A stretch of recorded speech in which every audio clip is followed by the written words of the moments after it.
Madame, Monsieur, bonsoir. Au Maroc, comme partout dans le monde, l'économie souffre de la baisse drastique qui a frappé la quasi-totalité des activités économiques. Du coup, comme tous les pays, ou presque, le Maroc emprunte à tour de bras pour combler le déficit lié à une récession inédite. Ce soir donc, nous allons parler endettement. La dette souveraine du Maroc a-t-elle atteint un niveau inquiétant? Et si oui, quelles en seraient les conséquences sur les aspects économiques et sociaux? Les réponses en compagnie de Hassan Al-Arafi, professeur en finances publiques à la faculté Mohamed V de Rabat et également co-auteur d'une étude en cours au sujet de la dette publique. En deuxième partie, nous traiterons du phénomène du cash en circulation avec Omar Bakou, économiste spécialiste de la problématique du change, alors que le gouvernement vient de prolonger jusqu'au 15 décembre prochain la date butoir pour l'amnistie sur les avoirs en liquide.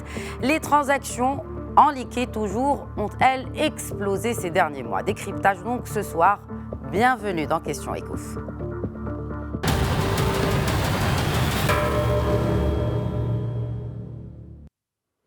Le Maroc traverse donc une récession inédite du jamais vu en 20 ans. Du coup, on emprunte et la dette souveraine grimpe. Mais le cas du Maroc n'est pas isolé puisque la dette mondiale devrait dépasser les 100% du PIB mondial cette année. Explication d'Ilham Barada. C'est une première depuis plus de 2 décennies. En raison du coronavirus, le PIB marocain connaîtra un recul de 5,8% en 2020. Plus encore, le déficit budgétaire devrait lui plonger de 7,4%. Déjà, à fin août, ce déficit s'établissait à 43,5 milliards de dirhams. Selon la Trésorerie générale du Royaume, un an plus tôt, ce chiffre n'atteignait pas les 40 milliards de dirhams.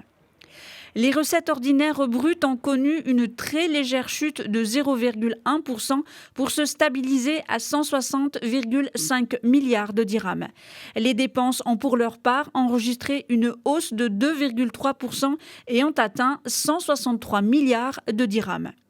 Le repli des recettes s'explique par la baisse des impôts directs, des droits de douane, des impôts indirects et des droits d'enregistrement et de timbre. Par conséquent, la dette publique est montée en flèche. Après une quasi-stabilité en 2019, l'endettement du Maroc devrait passer de 65% du PIB à 75,3% en 2020 et à 75,4% en 2021.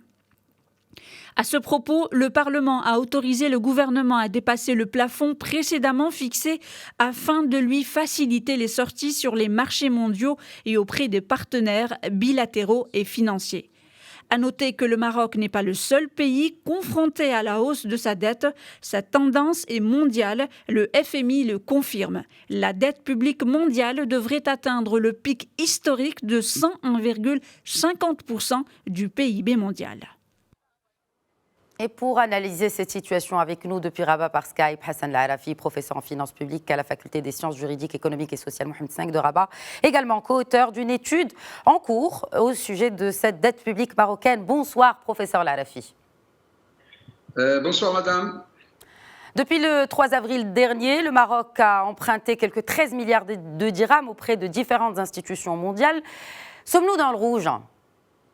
Ou en d'autres termes, est-ce que le niveau de la dette aujourd'hui et sa structure, en l'occurrence, sont soutenables ou risquent de déséquilibrer nos agrégats macroéconomiques?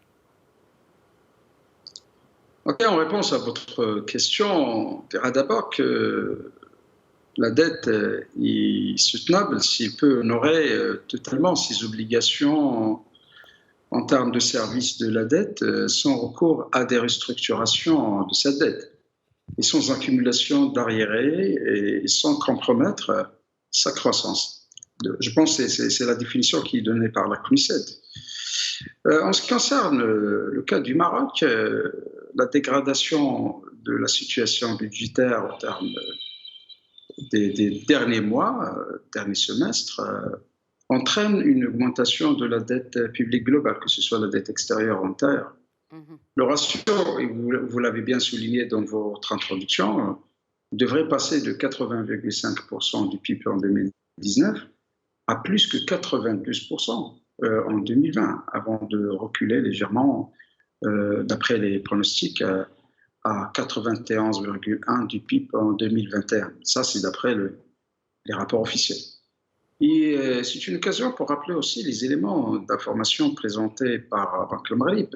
Si on reprend les propos de M. Jouari, le wali de Banque le Maghreb, il y a quelque temps, les recettes ordinaires ont diminué de 10%, impactées particulièrement par le recul des rentrées fiscales. Et donc, à moyen terme, sur la base des estimations disponibles jusqu'à l'heure actuelle, je pense que le déficit budgétaire hors privatisation, parce que les recettes de privatisation, ce sont des recettes extraordinaires, donc on ne peut pas les intégrer, devrait s'aggraver de 4,1% du PIB en 2019 à 7,6% en 2020, avant qu'il puisse s'atteindre à 5% en 2021. Dans ces conditions, bien entendu, l'endettement du Trésor, pas uniquement l'endettement public, devrait augmenter, passant de 65% du PIB en 2019 à 75,3% en 2020 et à 75,4%. Est-ce que, professeur Larafi, est-ce que, bon, bien sûr, c'est une situation inédite, on parle d'une récession, la première depuis 2 décennies. Est-ce que cette situation, par rapport d'abord au déficit que vous expliquez à l'instant, mais aussi à l'endettement, notamment public, est-ce inédit aussi, ou le Maroc a-t-il déjà vécu des temps aussi difficiles que ceux que nous sommes en train de traverser, malheureusement, à cause de cette crise liée à la Covid-19 ? Oui, on a traversé des crises. La grande crise que le Maroc avait traversée, c'est la crise antépasse, anté-programme d'ajustement structurel qui était entre 1983 et 1993. Je rappelle également la crise de 2011-2012 où les ratios macrofinanciers ont été sérieusement dégradés. Aujourd'hui, ça, c'est une situation qui est généralisée au niveau du monde. Maintenant, nous ne sommes pas comme tout le monde, nous sommes comme le monde.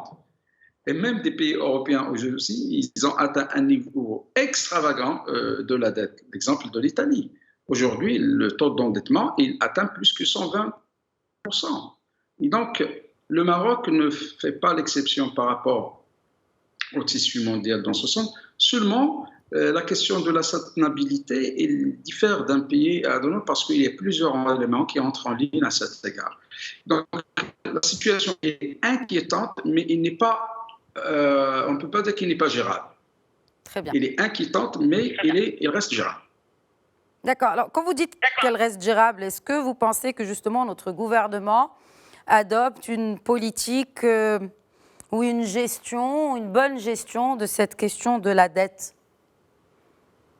Vous voyez que, bon, certainement, c'est comme n'importe quel ménage, comme n'importe quelle personne, il doit savoir gérer sa trésorerie et sa dette. Il n'y a pas de différence en termes de philosophie des choses. Bon, la gestion de la dette, c'est une question de stratégie, de visionning du gouvernement. Le problème de la dette ne se résume pas à une question comptable. Bon, on ne peut pas nier que le Maroc a adopté depuis 1996, donc la période post-programme d'ajustement structurel, avait adopté une politique de gestion active de la dette, notamment la dette extérieure du Trésor, visant la réduction du poids et du coût de l'endettement, ainsi que l'atténuation des risques, notamment de taux d'intérêt, de change et de refinancement. Mais comme l'avait dit M. le ministre des Finances, et qui a souligné solennellement qu'il est judicieux d'emprunter pour rembourser la dette que de recourir au rééchelonnement. Parce que l'expérience du Maroc en matière de rééchelonnement était des expériences souffrantes. Très bien. En effet, la demande de rééchelonnement donnera un signe négatif sur la situation économique du Maroc. Ce qu'on appelle dans rééchelonnement.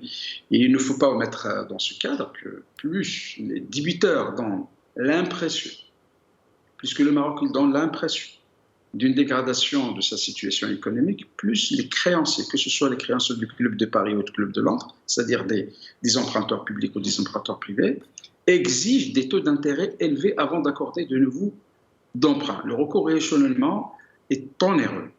Le recours au rééchelonnement est onéreux et il donne une mauvaise impression sur la solvabilité de l'État demandeur. Puisque vous parlez de solvabilité, justement, professeur Larafi, je vous interromps par rapport à cette question de solvabilité, par rapport à cette question d'emprunt à des taux préférentiels. Le Maroc, aujourd'hui, et Dieu merci, a conservé des notations, notamment par les grandes agences de notation mondiales, très suivies, n'est-ce pas, par les créanciers.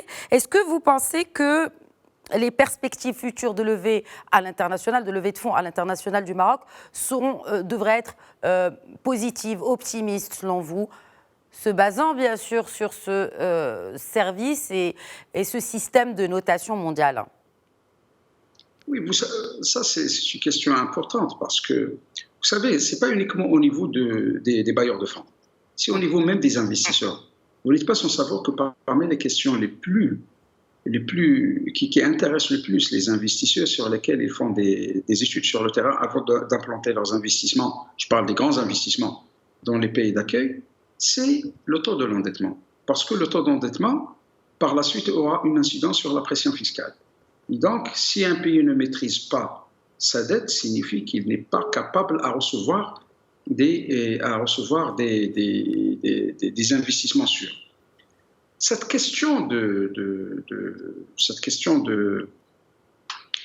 l'image du marque d'un pays, que ce soit à l'égard des bailleurs de fonds, à l'égard des investisseurs potentiels, à l'égard de la communauté internationale, si vous voulez, c'est à la fois d'ordre moral et politique. Donc, absolument. Il est moral parce qu'on ne peut pas tolérer que la vie de château, quand même une génération soit supportée par ses enfants qui auront à en payer la facture. L'impression, c'est que nous ne sommes pas un État stratège. Lorsqu'on essaie d'aller dans une politique de relance de l'endettement, et aussi sur le plan politique, parce qu'on ne peut pas permettre aux politiciens d'éliminer leur parti, de réussir leur projet et d'amadouer la population par la dépense publique. Et donc, je pense qu'au Maroc, on ne peut pas dire qu'elle est très rationnelle. Je pense que le Maroc a bien fait preuve d'une rigueur, d'une discipline financière et budgétaire à l'égard que ce soit des institutions de Bretton Woods, la Banque mondiale et le Fonds international, ou que ce soit même au niveau de la communauté internationale financière, notamment au niveau des accords de BAL 1 et BAL 2, donc en ce qui concerne la réglementation prudentielle des banques. Donc je pense que le Maroc a donné des indices très positifs. Je vous donne un cas où le Maroc était très vigilant, très prudent en ce qui concerne le traitement de la dette. C'est le cas où vous savez très bien que le cas de la ligne de liquidité, la fameuse ligne de liquidité que le Fonds monétaire international accorde aux pays pour qu'ils puissent faire face à leur situation exceptionnelle de crise, comme c'est le cas de Covid-19. Vous savez que le Maroc a signé 4 accords. Absolument. Depuis 2012. Il n'a jamais utilisé les fonds qu'on lui a mis à sa disponibilité. Et c'était un signe fort que le Maroc ne recourt à l'endettement exceptionnel qu'en cas de grand problème. De crise majeure. Très bien. Professeur Larafi, je voudrais juste, avant qu'on termine rapidement, prendre une question d'un de nos internautes, M. Bouanani, qui se pose la question suivante. L'endettement, notamment externe, réduit les marges de manœuvre de la politique économique. Est-ce un choix inéluctable pour le Maroc, professeur Larafi? Oui, l'endettement, le problème n'est pas dans l'endettement. Tout le monde s'endette. Ça, c'est ce qu'on appelle en jargon de gestion l'effet de levier. Je peux créer de la richesse par l'argent des autres. C'est possible. Le problème, est-ce que vous êtes capable à honorer vos dettes? Est-ce que vous êtes capable? Parce que le problème de la dette, c'est un héritage laissé aux générations futures. C'est pour cela que j'ai dit qu'elle est d'ordre moral et politique. Le déplafonnement de l'endettement extérieur, il est possible de priver des générations futures d'une vie décente. Devant la crise sanitaire transmutée aujourd'hui en crise économique et en anticipation d'une chute sans précédent des recettes fiscales, le fait que les pouvoirs publics ont préféré à recourir à la dette, donc s'ils ne le font pas, ils vont recourir à la fiscalité. Absolument. Pour augmenter la pression fiscale. Donc, ce sont des arbitrages qui ne sont pas faciles à prendre. parfois les décisions sont lourdes, mais je pense que c'est un domaine d'ingéniosité au niveau de la gestion active de la dette. Parmi les pays les plus riches sont les pays les plus surendettés dans le monde. Oui, donc, absolument. Voilà, donc... On est encore dans le vert, mais pas dans le rouge. Merci beaucoup, professeur Larafi, en tout cas pour l'ensemble de ces éclairages et d'avoir répondu à nos questions. Passons à présent à la seconde partie de Questions Éco.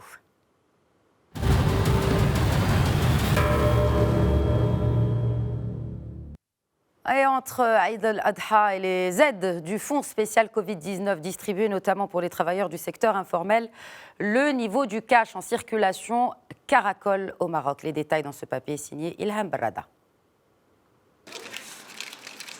300 milliards de dirhams, c'est le volume de la monnaie fiduciaire au Maroc. Le royaume est en train d'exploser tous les records en matière de circulation de cash. Dans ses dernières statistiques monétaires de juillet, Banque El Maghreb affirme qu'en 7 mois, le cash en circulation a augmenté de 25%, soit 62 milliards de dirhams de plus pour franchir la barre de 300 milliards de dirhams. Des chiffres édifiants qui représentent 3 à 4 fois l'augmentation annuelle de la circulation fiduciaire au cours des dernières années. Selon Banque El Maghreb, plusieurs facteurs expliquent cette envolée du cash en circulation. Eid al-Adha et les vacances d'été sont des périodes traditionnellement propices au retrait de cash, mais c'est la crise sanitaire et les mesures de l'état d'urgence qui ont contribué le plus à cette augmentation. Les retraits d'argent ont été massifs dès l'annonce de l'instauration du confinement général. Sans oublier les aides de l'État aux familles évoluant dans l'informel, impactées par la crise sanitaire, une donne qui a amplifié les sorties de cash du système bancaire. Ces aides ont coûté plus de 12 milliards de dirhams. En parallèle, les dépôts bancaires n'ont progressé que de 1,7%, soit 16,5 milliards de dirhams pour atteindre 965 milliards de dirhams. Pour cette forte circulation du cash, plusieurs solutions sont proposées, notamment le paiement mobile. La loi de finances rectificative adoptée en juillet a amélioré le cadre fiscal relatif au paiement mobile, une solution qui peine tout de même à se développer en raison principalement de la réticence des commerçants. Et nous allons justement évoquer cette question de mobile banking avec notre invité que nous joignons tout de suite depuis Casablanca par Skype, l'économiste spécialiste de la question monétaire, Omar Bakou. Bonsoir. Bonsoir. Alors, tout d'abord, on parle de circulation de cash, on vient de le suivre dans le papier. Il y a beaucoup de cash qui circule aujourd'hui dans l'économie. Plusieurs raisons ont été évoquées, notamment par Banque El Maghreb. Est-ce que cette situation est normale? Est-ce que ce phénomène pourrait être inquiétant pour notre économie qui traverse déjà des temps difficiles? Bon, le phénomène peut être considéré comme normal. Et il a été enregistré dans presque tous les pays du monde, je dirais à la veille ou suite aux crises monétaires de change, aux crises économiques, etc. Et maintenant, est-ce qu'il est inquiétant ou non? Je ne pense pas qu'il soit inquiétant parce que déjà les mesures pertinentes ont été prises, parce que toutes les personnes qui se sont présentées pour retirer leur liquidité, donc retirer de la monnaie fiduciaire, ont reçu les fonds, donc il n'y a pas eu de rupture. Et en plus, Banque El Maghreb a pris les mesures nécessaires pour... c'est-à-dire améliorer le cadre de refinancement des banques à travers la baisse du taux directeur et la baisse du taux de réserve obligatoire, ainsi que d'autres mesures qui ont été prises. D'accord. Est-ce que ça pourrait avoir un impact sur l'économie? Ça pourrait avoir un impact sur les banques, tout d'abord, mais aussi, je voudrais vous poser la question pour nous, citoyens. Est-ce que cette situation, si elle se complique, pourrait avoir un impact sur nous, citoyens? Non, l'impact direct et global, c'est sur les banques. Parce que les banques, normalement, plus de dépôts à vue, donc moins de circulation de cash, ça veut dire qu'ils ont des ressources gratuites et ça leur permet je dirais, de mieux financer l'économie et ça réduit le coût de leur refinancement. Maintenant, pour le citoyen, donc, ça n'a aucun impact du moment que ça n'impacte pas les banques. C'est-à-dire si les banques restent en bonne situation financière globale, il n'y a pas eu de banque run ou de faillite de banque, etc. Donc ça n'a aucun impact sur le citoyen de manière générale. Est-ce que moins de liquidités pour les banques peut entraîner moins de crédits bancaires accordés? Non, dans la situation actuelle du Maroc, ça n'affectera pas les crédits parce que il y a je dirais, Banque al-Maghrib qui intervient. C'est-à-dire que Banque al-Maghrib a déployé tous les instruments de refinancement pour les banques pour pallier ce problème, notamment à travers la baisse de la réserve obligatoire, qui est un instrument puissant et important, et en deuxième lieu, à travers la baisse du taux directeur, ainsi que le recours à d'autres moyens comme les moyens à long terme de refinancement. Donc, à court terme, donc, ça n'a pas un grand impact sur l'accès des citoyens au crédit, et c'est ça. D'accord. Il n'y a pas un grand impact. On l'a suivi tout à l'heure dans le reportage, et je voudrais...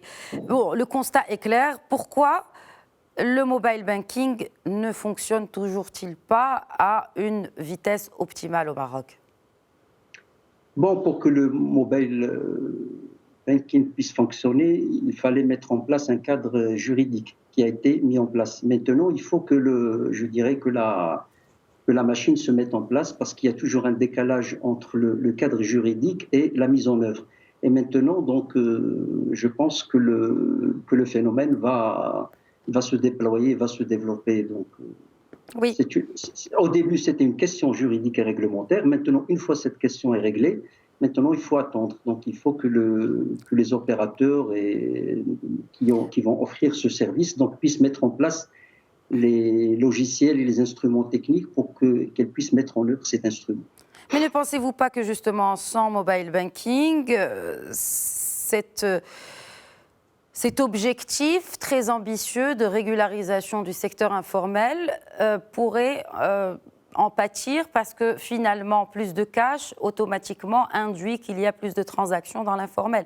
Et donc, c'est un cercle vicieux et nous tentons, en tout cas au niveau des autorités au Maroc, d'éradiquer à travers plusieurs incitations ce secteur informel qui plombe notre économie.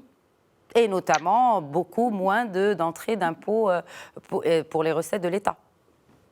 Bon, la problématique de l'informel est beaucoup plus compliquée donc, par rapport à, je dirais, cette question de la circulation de la monnaie fiduciaire ou de la part que représente la monnaie fiduciaire dans la masse monétaire.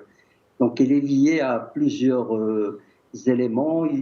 Premièrement, le cadre fiscal d'une manière générale, la rigueur en matière d'application du cadre fiscal, et d'autres éléments, peut-être d'ordre régional, etc., et d'autres réglementaires. Donc, ce n'est pas... Je pense que la question de l'informel, il faut peut-être la Donc, selon vous, elle n'est pas liée au fait que beaucoup de transactions sont opérées par du cash, qui est finalement pas traçable? Non, le cash, c'est un moyen. C'est-à-dire, quand il y a plus de cash, absolument. Quand dans un pays, il y a une part de la monnaie fiduciaire par rapport à la masse monétaire qui est très importante, donc c'est un indicateur de développement de l'informel. Donc si on veut résoudre l'informel, on ne va pas le résoudre à travers ses conséquences, mais il faut le résoudre à la source.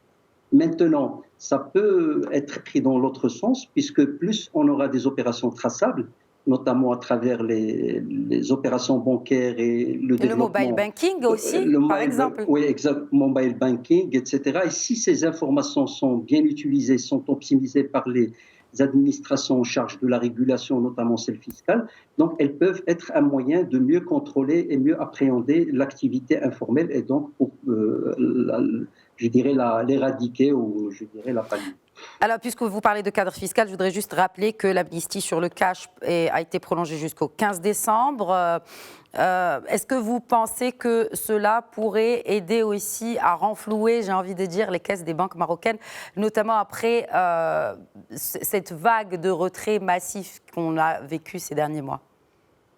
Moi, je pense que la question du cash va se résoudre par elle-même, parce qu'il y a quand même une expérience internationale de la matière. Il y a eu plusieurs incidents comme ça de banques, ce qu'on appelle les bank runs, en France, partout dans le monde, et quand il n'y a pas de rupture au niveau du cash, et quand tous les détenteurs, je dirais, d'avoir liquide se présentent à la banque et aux banques, ils ont leur avoir, le phénomène tend à se dissiper par la suite. Donc l'argent qui est sorti, ou qui a quitté le circuit des banques, il va revenir aux proportions normales. Maintenant, la question de l'amnistie, Je pense c'est quelque chose de beaucoup plus compliqué parce qu'on est quand même dans un contexte de crise et d'incertitude par rapport à l'avenir. Et peut-être que le timing, je ne pense pas que ça aurait, personnellement, à mon humble avis, un grand impact pour, je dirais, pallier ce phénomène et remédier à ce phénomène à très court terme. Rapidement, une question d'un internaute, mais très rapidement, Omar Bakou.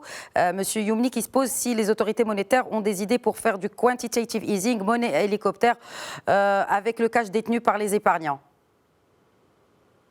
Non, il n'y a pas au Maroc la question je dirais, d'une politique monétaire laxiste. Nous avons une banque centrale qui est indépendante et dont l'objectif est la stabilité des prix. Et la masse monétaire est maîtrisée au Maroc. Donc, c'est hors de question qu'on fasse ce genre de politique au Maroc, pour le moment, dans le cadre actuel. Merci beaucoup, Omar Bakou, spécialiste en politique de change, d'avoir répondu aux questions de Média TV. Merci à vous. Voilà, c'est la fin de Questions Écho. Encore une fois, n'hésitez pas à interagir avec nous via le hashtag Questions Écho où nous vous annonçons les thématiques et les invités. Vous pouvez leur adresser vos questions. Voilà, c'est donc la fin de ce numéro. Je vous donne rendez-vous demain, Inch'Allah, même heure sur Média TV pour répondre à vos interrogations. Très bonne soirée à tous.